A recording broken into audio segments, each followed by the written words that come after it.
In 1975, Charles Scudder and Joseph Odom left Chicago and went deep into the Chattahoochee National Forest with the dream of building their own home away from the busy city they left behind. However, their dream would soon end in a nightmare, with both being brutally murdered. This is the story of Corpsewood Manor. Welcome to Enter the Dark.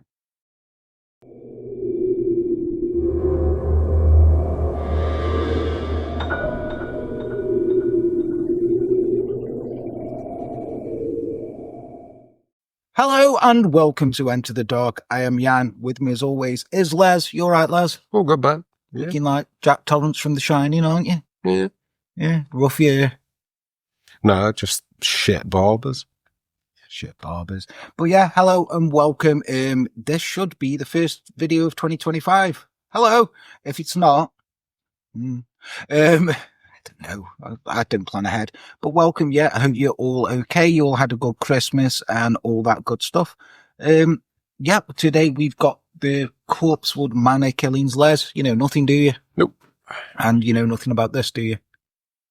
Now, this is quite relatable to me and you. This is, right?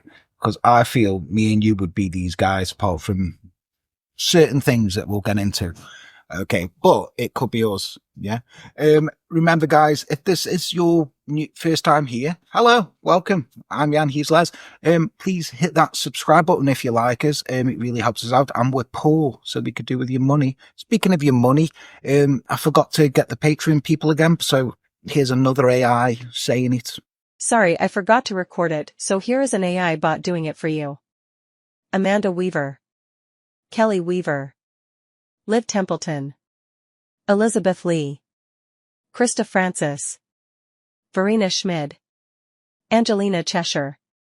Cookie Fenner. Mandy Madden. Gelada Pang. Becky Louise. Jules Henderson. Casey the Cannibal. Amanda Champagne. And our free members are Nicola Walker.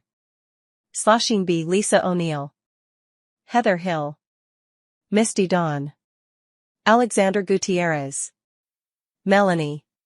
Thank you, Ayumi AI. Hajime. And also, All hail our if you machine do want overlords, and chuck back us to some you human shekels scum. or anything like that, you can do by going to www.patreon.com/enterthedark. Anything from $1 up to $50, you can get us anything. It's fine. Or you can even join for free and just hang out in there, come to Discord, we'll have a laugh and everything. But yeah, let's jump into it. Are you ready, Les? Yeah. Let's get into it. So then, Charles Lee Scudder was born on October the 6th, 1926 in Milwaukee, Wisconsin. His father, Charles Morrison Scudder, worked as an engineer, and his mother, Eleanor Lee Scudder, held a college degree, which was a rarity for a woman in her time. Now, it would have been in like the 20s, wouldn't it? Yeah. Yeah.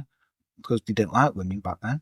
Raised in an affluent and educated household, Scudder's early life was marked by privilege and intellectual curiosity, a foundation which would shape his pursuits in years to come. He attended the University of Wisconsin, studying zoology and languages. Now, at 19, he married, though the marriage was short-lived. A second marriage followed, resulting in 4 children: Saul, Gideon, Fenris, and Ahab. That's who very... all sound like a D&D party. They do, but like, what bugs me about that is like you've got 3 biblical names there, like Saul, Gideon, and Ahab. And Fenris. And then Fenris randomly from Norse mythology. I don't get that. Maybe let his wife choose that one. Yeah. And he was like, you choose a name. And she's like, Fenris. And Fenris. And he's like, what? Yeah. Anyway, Scudder's career eventually led him to Chicago, where he began teaching biology at the University of Illinois and continued his education at Loyola University. Now, by 1964, he had earned a PhD in pharmacology and secured a position as an associate professor at Loyola's Stritch School of Medicine. Now, during his time there, he served as associate director of the Loyola University Institute for Mind, Drugs and Behavior, where his work involved government-funded experiments on psychoactive drugs, including LSD. Putting it out there, this was definitely MK-Ultra.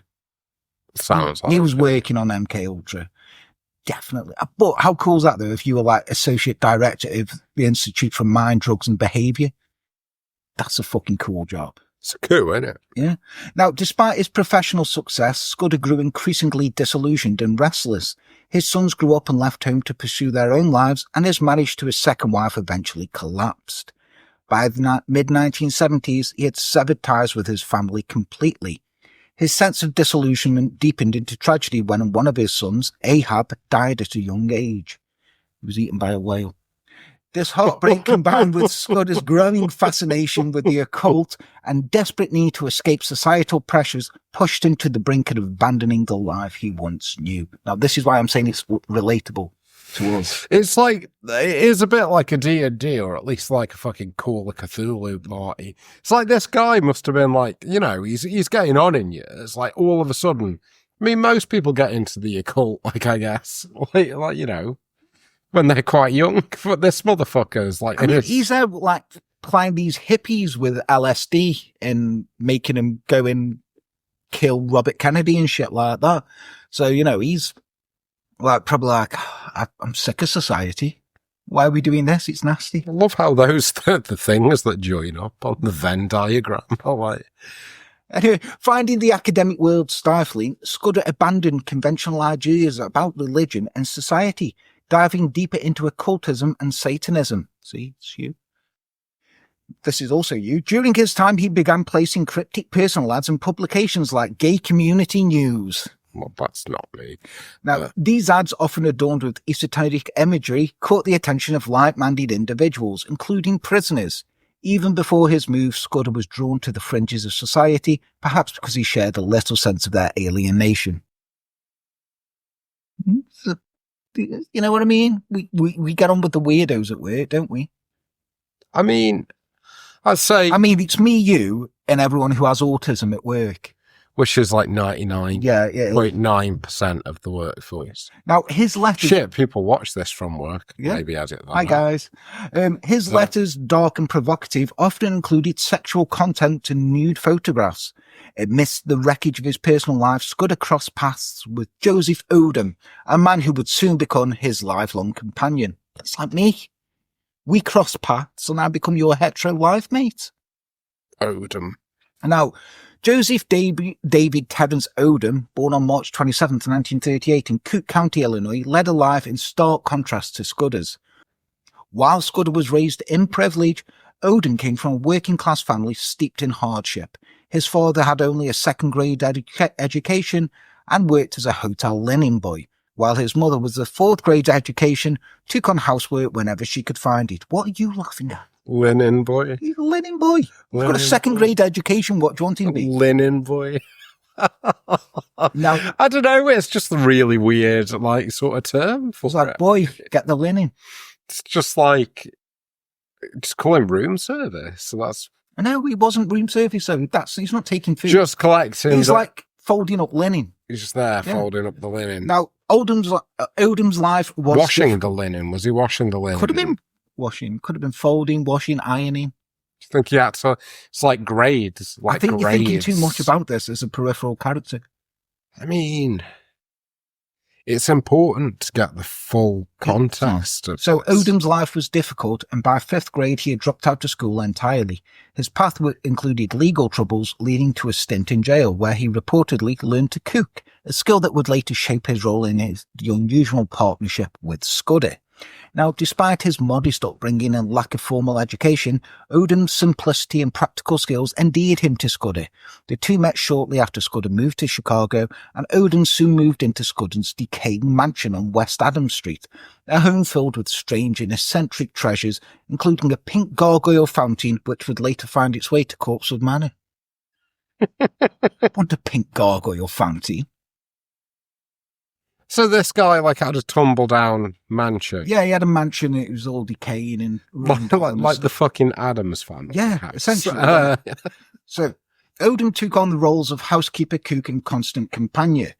While the depths of their relationship remained shrouded in mystery, it was clear that Odom became an essential part of Scudder's life. He shared in Scudder's intellectual pursuits and followed him into the murky depths of the occult. As their relationship deepened, so did Scudder's yearning for isolation. He had grown tired of materialism, academia, and society as a whole, which he detailed in a letter to Mother Earth News magazine a few years later. Furthermore, my house was no castle in the country. I lived in an old mansion in a decaying residential area that felt more like a mausoleum, a tomb requiring constant care, cleaning, and endless costly repairs. I was burdened by taxes, light bills, gas bills, water bills, heating bills, and the helpless feeling of watching my neighbourhood deteriorate into an urban ghetto. Other factors pushed me towards a life-changing decision as well. I held a good job as an associate professor at medicine school, earning a small raise each year, but inflation always consumed it. Fucking tell me about it. Over time, the medical students became more unruly and less interested in learning, while the school's standards steadily dropped, and my department turned into a hotbed of office politics, backbiting, and resentment. Each evening when I got home, I would change into my old worn jeans and putter about in the garden, finding only moments of real satisfaction left in my urban life. I was even pleased when the city's stray animals came to drink from my garden pool at night. In such a melancholy environment, it was no wonder that I, along with many others, suffered from a constant feeling of dissatisfaction, vexation, and apathy. This guy is literally a fucking H.P. Lovecraft. This guy is protagonist. literally you. He's not. He's a fucking H.P. Lovecraft fucking protagonist. He's gonna go on a fucking... Well, You can he see, does. You can see, though, where he's coming from. He's like, work's shit. It's all politics, people trying to get one over. The students now aren't bothered about learning. I come home, my house is falling apart, I've got to keep paying for that. Got bills, light, gas, taxes, and then when I get a pay rise, inflation goes up, so I'm no better off. I won't fuck off from society. Shows you nothing changes. No. Right? So in 1975... It's entropy, isn't It it? is. In 1975, Scudder purchased a 40-acre tract of land in a remote area of Georgia bordered by the Chattahoochee National Forest. I love that. Chattahoochee. It's good. However, the couple did not immediately relocate. It wasn't until 1976, on Scudder's 50th birthday, that he finally resigned from his position at the School of Medicine. As he left the university, he decided he would become dead fucking cool and stole 3 vials of government-grade LSD, totaling over 12,000 doses and 2 human skulls from the institution. Hold up. Why the human skulls? I mean, it's cool. It's cool. Don't get me wrong. Decoration. Right. Like, if there was human skulls at work... Well, right, they're not human skulls, no, but if there like... was human skulls at work and we were quitting, you know me and you would take a skull. I would have a skull like that. I mean, I'd take pens from work all the time. I'd use the printer, you know. These scripts are wrote on work time. You know, all this thing, but the 3 vials of government-grade LSD. So this isn't like... This is good LSD. This is good, pure. This and is it's pure. over 12,000 doses of LSD. He's going there. Anyway, they stayed in the mansion a few months longer, selling off furniture and anything they had no longer required in their new life. Finally, in January 1977, they packed up what they had left and drove into a blizzard and onto a new life. It's literally like a fucking H.P. Lovecraft story. It's ridiculous. Or some sort of porn film. It's like, well, Now, you know, that Venn diagram again. Now, heading into Georgia, the blizzard continued to get worse and they struggled to find the land they had brought under all the snow. After a night sleeping in their Jeep, they managed to find their newly acquired land and were welcomed to the site of the decaying carcass of a horse. They decided to name the road Dead Horse Road for obvious reasons. It's creative, I guess. Yeah. Now, as they ventured forward, they came upon a section of forest where all the trees were barren and dead. Still riding high on the naming things, they decided to call their new home Corpsewood Manor, and I think we can all agree that's metal as fuck. It is pretty fucking metal. It's a good name. I mean, because you come in, you're like, oh, it's Dead Horse. Let's call this Dead Horse Road, yeah. Oh, this wood's all dead. Corpsewood Manor. Oh, yeah, fucking... Thing is, though, it's kind of subtle enough not to be overly edgelordy. Yeah, as it's well. like Corpsewood Manor. And it's like, well, all the trees were dead, so it was like a wood of corpses. So it was like just a corpse wood. Oh, yeah, that's cool. It's like, all right.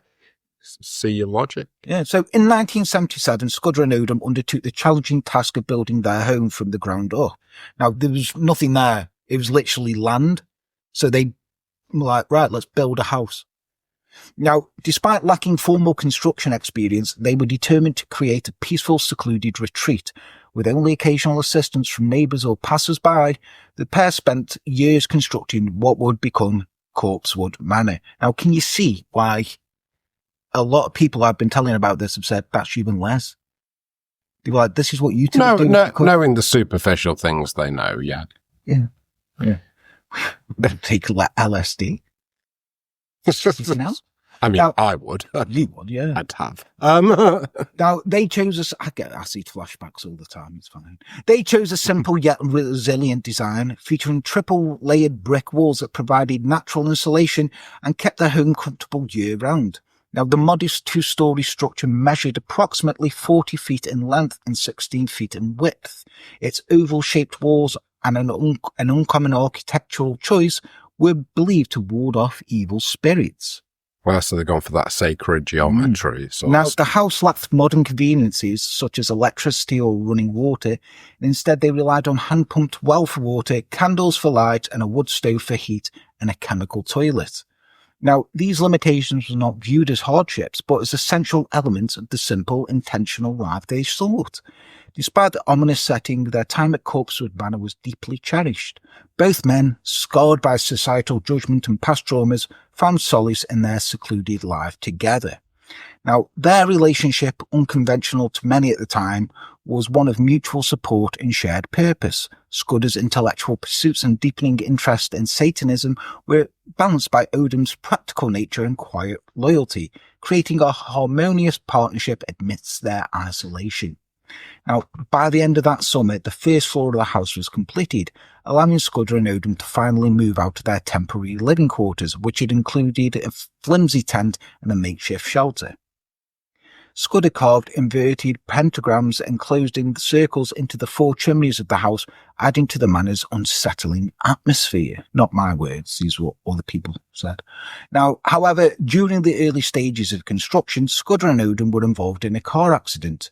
Scudder was driving with Odom as his passenger when the car veered off the road. Now, details of the crash are scarce, but the consequences were severe. Odom sustained a leg injury and, more critically, suffered serious brain damage that left him debilitated for nearly a year.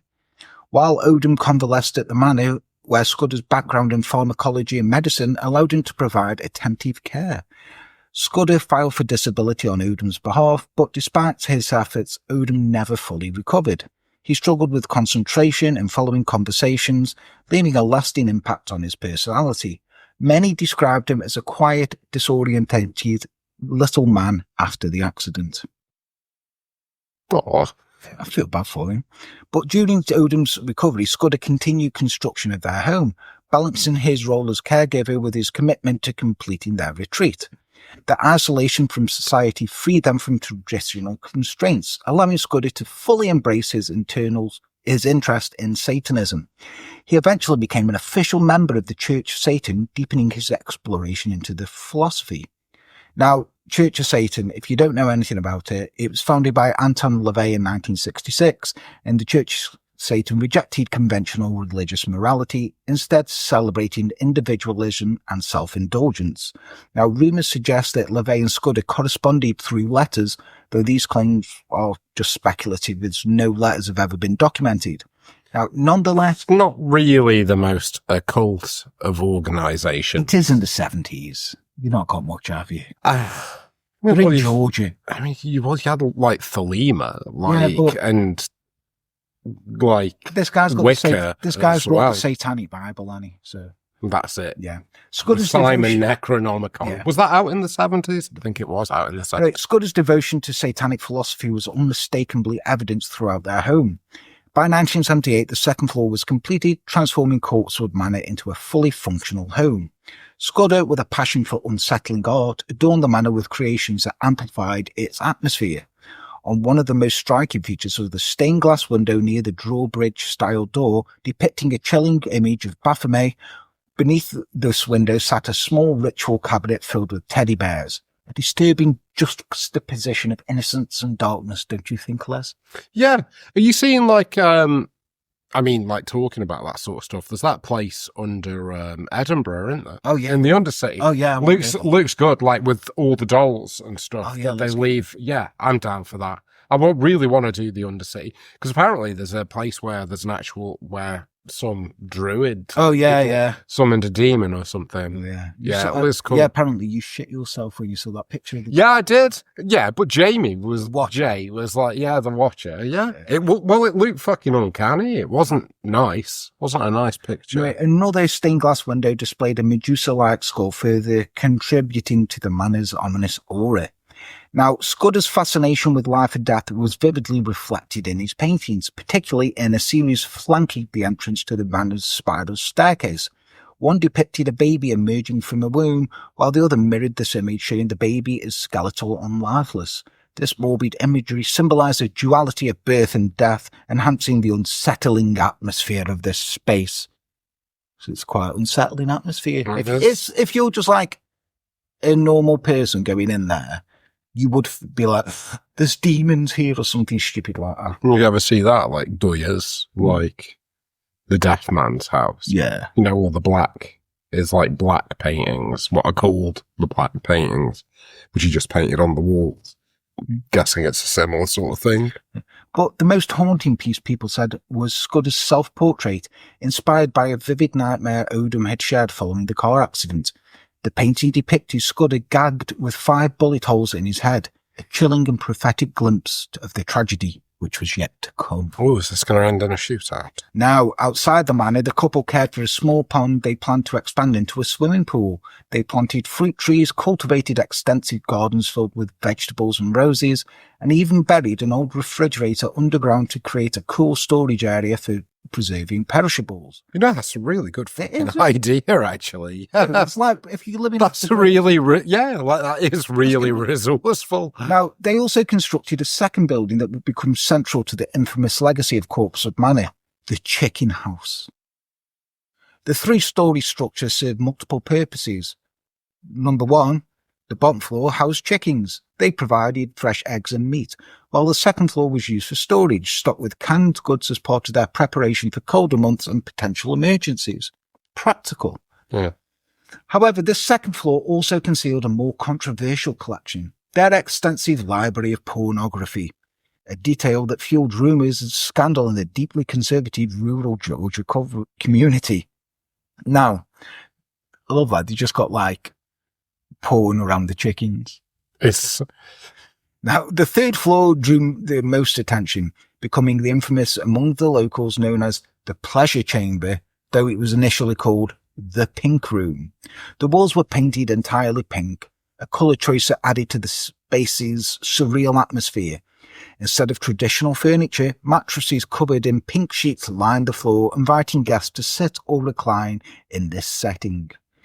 Now, this was designed specifically for entertaining. The Pink Room, it was dimly lit by candles and oil lamps, their flickering light casting eerie shadows that heightened the room's mysterious ambience. Within this space, Scudder and Odom kept an assortment of whips, chains, and other implements typically associated with sadomasochism. Much of the pornography stored in the chicken house also made its way into this room, suggesting it was a venue for intimate encounters and unconventional entertainment. Not gonna lie, I think they were fucking in there. They were just good friends. Now, rumours swirled that the Pink Room was a setting for wild parties, with Scudder and Odom hosting gatherings for out-of-town guests and, on occasion, curious locals drawn to their eccentric lifestyle. The secrecy surrounding the explicit nature of the activities in the chicken house only fueled these rumours. Many speculated that the parties involved high-profile locals, although no solid evidence ever emerged to support such claims. Now, rumours intensified, particularly after talk of a guest book from the 3rd floor surfaced. It was said to contain the names of visitors, along with compromising details and explicit photographs. The law enforcement confirmed the existence of the guest book during their investigation, but it mysteriously vanished, leaving behind a cloud of speculation of what might have been revealed. Now, In 1978, Corpsewood was finally complete. They'd laid over 45,000 bricks with their own hands, constructing not only the manor itself, but also a brick gazebo, a towering 3-story chicken coop, a chemical house, and a 160-foot well. Their property included that little small lake, the orchard, the expansive garden, and it was surrounded by the haunted landscape, blended seamlessly with bleak and ominous atmosphere, its very foundation built on land steeped in tragedy. They were industrious. Well, were. You've got to give it to them. They've built all that themselves. Yeah. Like in quite a short space of time. Just shows you as well. I'm guessing they didn't need any planning permission. Oh no, it's their land, isn't it? So it's like you do. Oh, I love how, like, in this country, even if it's your land, Yeah, I know. You need that. You can't have that doing there because that hangs over. That's not in my back garden. Yeah. Not in my backyard. Fucking NIMBYs. To the locals, it was a place of strange defiance, an unsettling symbol that stood in opposition to the beliefs and way of life. The reclusive men became objects of fascination and suspicion, their sanctuary an enigma that seemed to grow darker with each passing day. It doesn't seem that dark. It doesn't. Not to us, no. It sounds like a really nice place to go. Apart from the pink room. I mean, I guess, yeah, like the pink room is like a bit fucking weird, but like, it just seems like they're two like guys who've just built an house in the fucking woods. They want to get away from society. They've done it. But from the outset, Scudder and Odom's presence in rural North Georgia was subject to curiosity, gossip, and eventually suspicion among the local townsfolk. Tron, Georgia was a small... Tron. Close-knit community, and the arrival of two eccentric northerners, one a former professor and the other a housekeeper, didn't go unnoticed. At first, Scudder and Odom were well received by the locals. Known for their politeness and soft-spoken nature, the couple's eccentricities were overlooked by the tolerant townsfolk. Their remote, off-the-grid lifestyle combined with their polite demeanour and self-sufficiency earned them a certain level of acceptance. Now, adding to the manor's eerie reputation were Scudder and Odom's two massive mastiffs, Beelzebub and Arath, who intimidated most visitors. It was rumoured that these dogs were trained to block anyone's exit if they dared step out of their car without permission. Despite their move to the isolated location to escape societal judgment, the couple remained open to receiving visitors. Those curious or bold enough to make the journey up the mountain were welcome at Corpsewood Manor. Scudder, who placed personal ads, frequently entertained guests from his wide circle of pen pals. In some cases, he would even conduct medical exams on his sexual partners, relishing his role both as a mentor and a guide as he explored his newfound sense of freedom. As time passed, more of the townfolk grew fearful of the two men, perceiving them as something sinister. The satanic symbols adorning Corpsewood Manor, the pentagrams, the image of Baphomet, and became sources of fear and speculation. Whispers spread that Scudder had invoked a demon to protect his estate, though this was just superstition, really. He hadn't. Now, Scudder, however, enjoyed provoking the curiosity. He would say cryptic things to visitors like, "Who am I?" rather than the expected, "Who are you?" His words, combined with the eerie atmosphere of Corpsewood, only deepened the sense of mystery surrounding the place, turning curiosity into suspicion and fascination into dread. Do you want a drink? No, I've still got some left. Now I'm just interested in the story, dude. Like, now, in the fall of 1982, 17-year-old Kenneth Avery Brock travelled to Corpsewood Manor after hearing local rumours about devil worshippers who lived in a castle deep in the woods. When Scudder and Odom discovered him hunting on their land, they invited him in for a drink. That's nice, isn't it? That's nice. Very hospitable. Now, known for his hospitality, Scudder offered Brock his potent homemade muscadine wine. This interaction marked the beginning of Brock's visits to Corpsewood Manor, where he partook in Scudder's offers of wine, along with other indulgences such as drugs and sexual encounters. Now, Brock had a deeply troubled upbringing shaped by neglect, hardship, and abuse. He described himself as never experienced the typical milestones of youth, such as attending a concert, having a serious relationship, or enjoying a stable childhood. He had grown up in a dysfunctional household where he faced abuse from his father, who eventually kicked him out. The emptiness of his path left him vulnerable, seeking connection wherever he could find it. The permissive and accepting lifestyle of Scudder and Odom offered something Brock had never known, an escape from harsh reality of his upbringing. Despite later expressing regret and anger over the sexual nature of his relationship with Scudder, these feelings weren't strong enough to keep him away.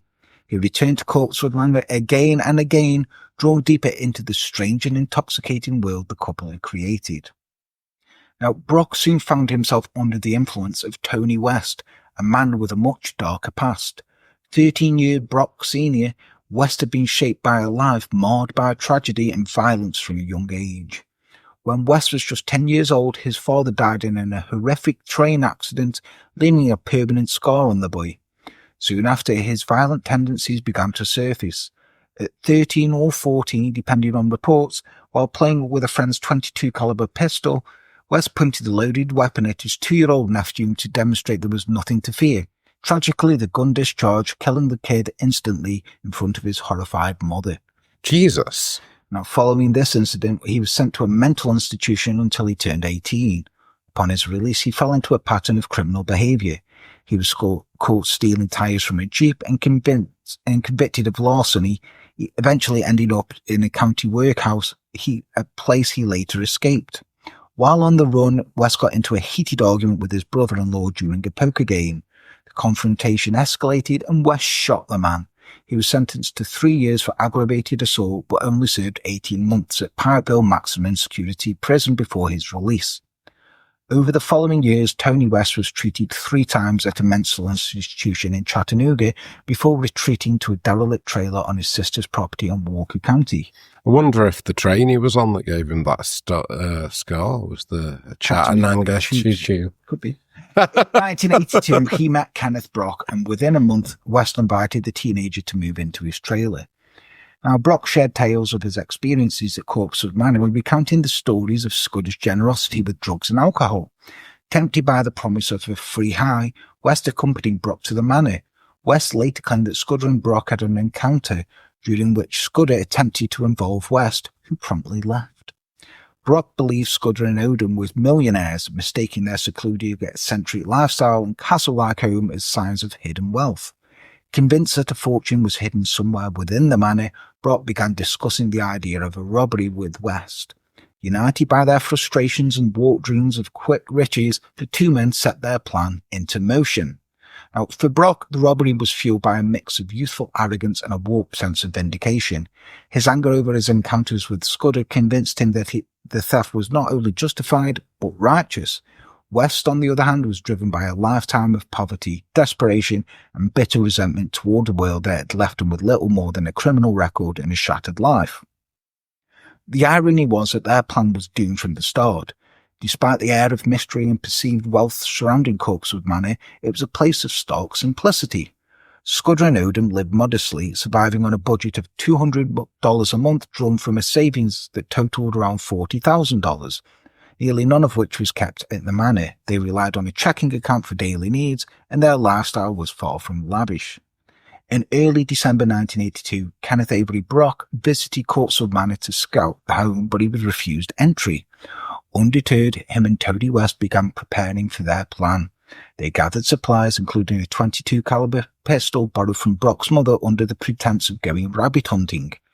With the rifle in hand, they made their way to West's sister's house, where they spent the evening watching football with her 19-year-old son, Joey Wells, and his date, Teresa Hudgens. The two men decided that bringing the young couple along might make their plan appear less suspicious and perhaps deter any unwanted advances. With this in mind, they invited Wells and Hudgens to join them for a drive. On the evening of December the 12th, 1982, the four piled into Tony West's 1972 red Plymouth Javelin. They stopped at a gas station to fill the tank and buy cigarettes. It was there that West revealed to the couple their true destination, the home of so-called devil worshippers. During the drive, the group huffed a toxic concoction of paint thinner, glue, and alcohol, something they referred to as Toodaloo. That's going to get you fucked up. Yeah, that's pretty bad. It's all the solvents. Yeah. Solvents. Now, when they arrived at Corpsewood Manor, Scudder greeted them warmly, asking for a cigarette for Odom before leading the group to the infamous Pink Room. They climbed the exterior ladder to the 3rd floor of the chicken house, where the room was located. Inside, they opened a jug of homemade muscadine wine and lounged on their mattresses scattered across the floor. As the tension seemed to ease, Brock excused himself, claiming he needed to grab some more Toodaloo from the car. Moments later, he returned with the rifle. Scudder, unfazed and lightly half-drunk, chuckled and said bang bang, as though trying to defuse the moment. Surprisingly, Brock hesitated and set the rifle aside. Now, they continued drinking for another 20 minutes, but the calm was short-lived. When Scudder stood to adjust the flickering kerosene lamp, Brock suddenly sprang forward, pressing a knife to his throat. Still composed, Scudder said, "What kind of game do you want to play? I'll play your game." Then he threw him onto a mattress, found his arms behind his back using pink strips of pink sheets. Demanding money, he interrogated Scudder, but Scudder calmly explained, "I've got no money." I did like how he was like, "What game are you playing? I'll play your game." And he's throwing him on the mattress, tying him up. He's like, "Oh, right, this kind." That's like that meme of Michael Myers where he's got that chick like by the throat and she's like, "Choke me, daddy." And he's like, "What the fuck?" Now, frustrated, Brock tightened Scudder's restraints with additional ligatures. Meanwhile, Wells and Hudgens, terrified by the escalating violence, fled down the ladder. West, armed with the rifle, followed them and demanded they return. After a moment of hesitation, he decided it might be better if they left. The trio climbed into the Javelin only to discover the engine wouldn't start. West took this as a fateful sign, believing it meant that their plan was destined to continue. Reluctantly, Wells and Hudgens followed him back into the pink room, still pleading to abandon the robbery. As frustration mounted, Brock left Scudder bound in the pink room and approached the main house. Hoping to force Odom to reveal their imagined fortune, outside the door he shouted for Odom to come out with the dogs. The moment the door creaked open, Brock fired without hesitation, killing Odom instantly. Inside, the two mastiffs, killed peacefully by the wood heater, were also shot. Oh, I know, poor dogs. God, these two I love that. really cool. He's just killed a guy. We're like, yeah, he's killed him. He killed the dogs. It's more that they didn't get to do anything fucking cool, because they're a cool pair of dogs, aren't they? Like two mastiffs. It's like they fuck people up. Now, next, West returned to Scudder, gagging him before dragging him into the manor. When Scudder saw the lifeless bodies of his partner and dogs, he broke down, sobbing. Unmoved, West shoved him past the horrific scene into the library, demanding to know where the valuables were hidden. Bound hand and foot, Scudder tried to inch forward toward Odom's body, but West warned him coldly, "Sit back down or I'll shoot you." When West briefly removed the gag, Scudder responded with an eerie calm, "I asked for this." When Scudder refused to comply with West's commands, West shot him 4 times in the face. With the owners dead, West and Brock ransacked the house, desperately searching for the fortune they had imagined. Instead, their efforts turned up little more than a few coins, some jewellery, a revolver, and trivial items. Shockingly, they failed to discover the LSD hidden in Scudder's desk drawers as they looted the manor. During their search, West heard a low, strangled moan from Scudder's still-breathing body. Without hesitation, he delivered a final point-blank shot into his forehead. Odom, too, was not yet dead. He had managed to crawl halfway into the dining room, clinging to life. Spotting him in his struggle, Brock grabbed Scudder's .22 caliber revolver and fired again, ending his life. As they left the house, they passed under the grim gaze of self-portrait painted by Scudder, a haunting image of himself with 5 bullet holes in his head. Scudder once remarked, "That's how I'm going to die." Suddenly, it had come true. That's really weird. It is, isn't it? Now, Brock took Scudder's jeep while West finally managed to start his Javelin. Together, they returned to their derelict trailer where they tried to intimidate Wells and Hudgens into silence. But the horrors of the night had been too much for the young couple, who broke down and reported everything to the police. By the time the report was made, Brock and West had fled through Alabama and Mississippi. On December 13th, they stopped at a rest area outside Vicksburg where they targeted a sleeping man in a nearby Toyota. Deciding it was time to switch vehicles, they chose their victim, Navy seaman Kirby Phelps.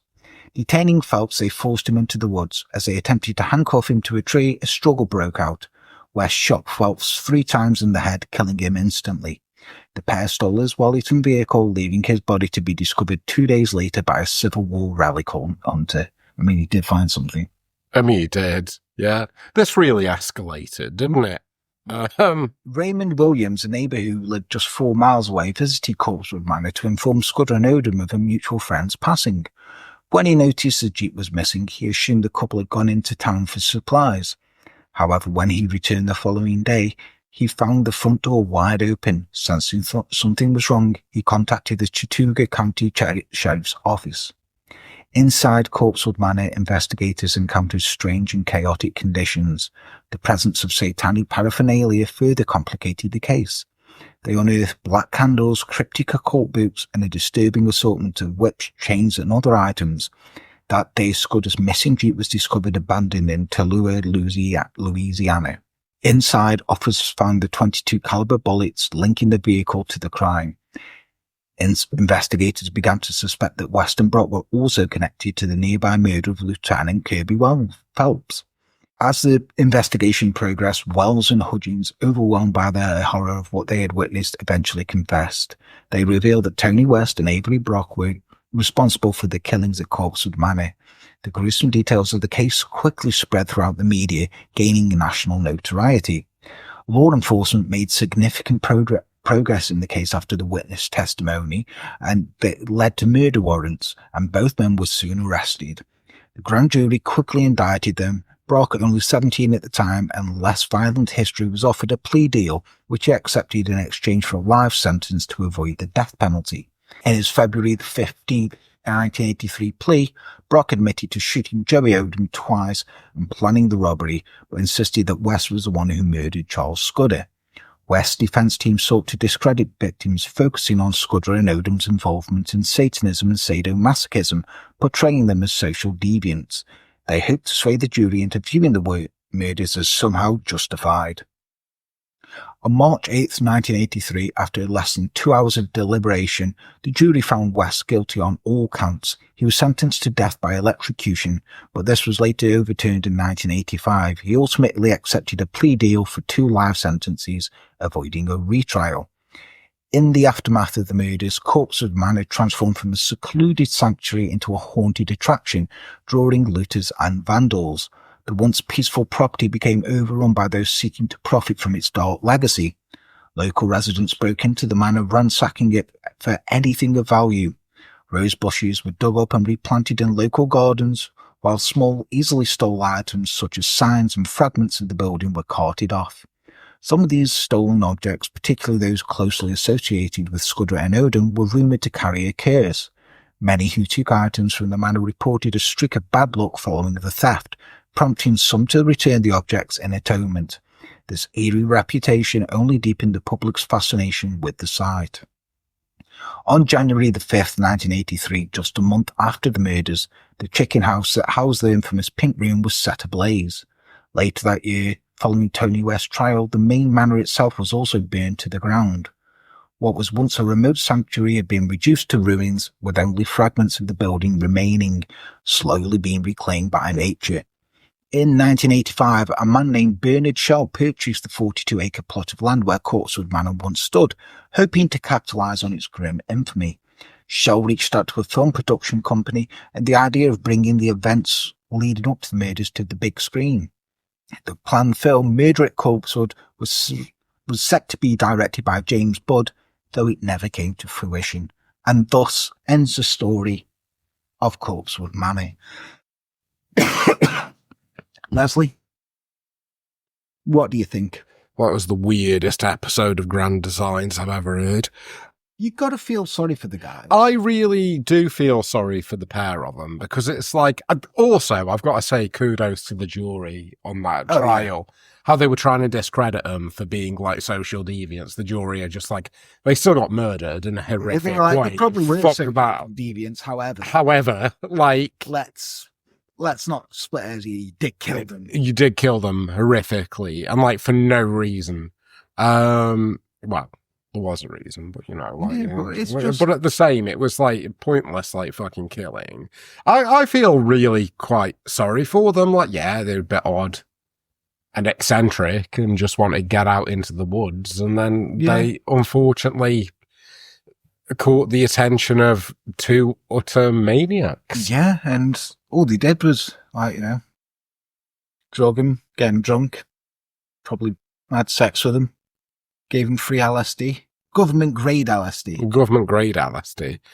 It's, It's an interesting one. I wasn't like, I mean, knowing nothing about the case, I was like, is this going to get weird? I mean, you know, is like they going to end up killing like some people? But no, it wasn't them. Yeah, they ended up And the getting poor killed dogs as well. Poor dogs. Yeah. Yeah. Like tragic. It was. Quite a tragic case. But let us know what you think. Do you think, you know, it was just a tragedy, or are you like, no, they probably deserved it for some reason? Let us know in the comments below. Remember, Kind of interesting as well, I've got to say that it's a bit like, it's reminiscent of like Boleskine, like Aleister Crowley's lighthouse. I mean, he was just up there on his own, but like, that sort of, it's that trope of like somebody who comes in looking a bit weird and eccentric and practicing the occult, not really bothering anybody, just doing what they're doing. And then everybody's immediately like, there's a fucking pentagram on that wall. yeah. Burn the witch, like, in it. Yeah, but at least it wasn't like the villagers going in. No, well, that's the thing. They were just like, leave them to it. Yeah. And you've got to give it them for how industrious they were as well. Just the two of them, like, respect. That's what I mean about the entire grand. second floor was just one guy on it because Odom was like, couldn't think. Yeah. So It's really quite impressive what they achieved. Weird, but impressive. Yeah. Well, yeah, let us know what you guys think. Please do leave comments below. It really helps us out. If you is your first time here, or you watched us many times but you're not subscribed, please just consider hitting that button. It's free to do. Give the video a like and all that rubbish that we have to say to you. But if you do like what we do and you want to support us, you can do. You can go to www.patreon.com/Enter the Dark. Like I said, you can join for free and just hang out in the Discord, read my updates and stuff like that. Or if you want to get free stuff like stickers, mugs, t-shirts, anything from $1 all the way up to $50 a month, anything you can give is appreciated. I know it's a tough time for everybody with the world going mental at this moment in time. This is like sort of pitching where we're recording it. There's drones over New Jersey and nobody knows what they are. So we might be invaded by our alien overlords. For which one? I like our alien overlords. Syria, though, that's a bit of a coup. Yeah, that's a bit weird. That's going to range well. Yeah. So everything's going. Literally, it is a coup. Assad's not there anymore. Yeah. But yeah, he's in Russia, isn't he? He's in Russia now, yeah. There you go. Anyway, there you go. We've aged this horribly. But if you do want to get in touch with us, you can find us on Facebook, Twitter, Instagram. Email us if you want to on enterthedarkpodcast@gmail.com. Just tell us nice things, nasty things, anything that you want to. It's absolutely fine. But until next time, I've been Jan. He's been Les. Take care. Bye-bye.